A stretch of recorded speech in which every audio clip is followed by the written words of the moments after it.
काक्रोश जनता party नावाने social media account आणि पक्ष सुरू केलेल्या अभिजित दिपकेंनी देशाचे लक्ष वेधले आहे.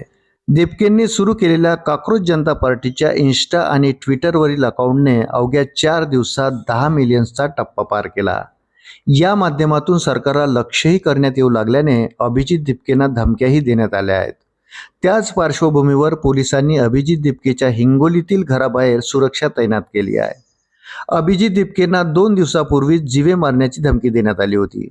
धमकी देणाऱ्याचा मेसेजचा स्क्रीनशॉट ट्विट करत दिपकेंनी ही माहिती दिली.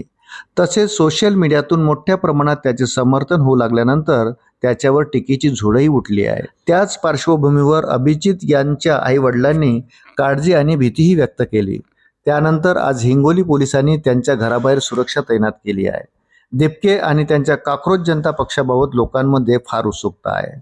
त्याचे वेगळे पडसाद घराजवळ उमटू नये म्हणून पोलीस संरक्षण देऊन दक्षता घेतली जात असल्याचे पोलीस उपायुक्तांचे म्हणणे आहे. तसेच पुढील काही दिवस त्याच्या घराला सुरक्षा कायम राहील असेही पोलीस उपायुक्त पंकज अतुलकर यांनी सांगितले आहे. दिपकेच्या काक्रोश जनता पार्टीवर आणखी एक मोठी कारवाई करण्यात आली आहे. या पार्टीचे अधिकृत संकेतस्थळ बंद केले आहे. या संकेतस्थळावर पार्टीमध्ये सहभागी होण्यासाठी नोंदणी करता येत होती. मात्र गेल्या 2 ते 3 दिवसांमध्ये आधी पार्टीचे एक्स अकाउंट आणि नंतर इन्स्टा अकाउंट बंद करण्यात आले होते. पार्टीचे एक्स अकाउंट, इन्स्टा आणि आता वेबसाईट बंद झाल्याने त्यांना संबंधित यंत्रणांनी मोठा झटका दिला आहे.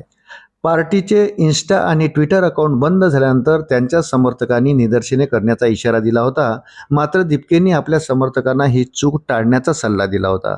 समर्थकांनी घाईघाईने कोणताही चुकीचा निर्णय घेऊ नये, ज्यामुळे आपल्या चळवळीवर परिणाम होईल असे दिपके यांनी म्हटले होते. अशाच नवनवीन अपडेट्ससाठी व्हिडिओला लाईक आणि चॅनलला सबस्क्राईब जरूर करा. धन्यवाद.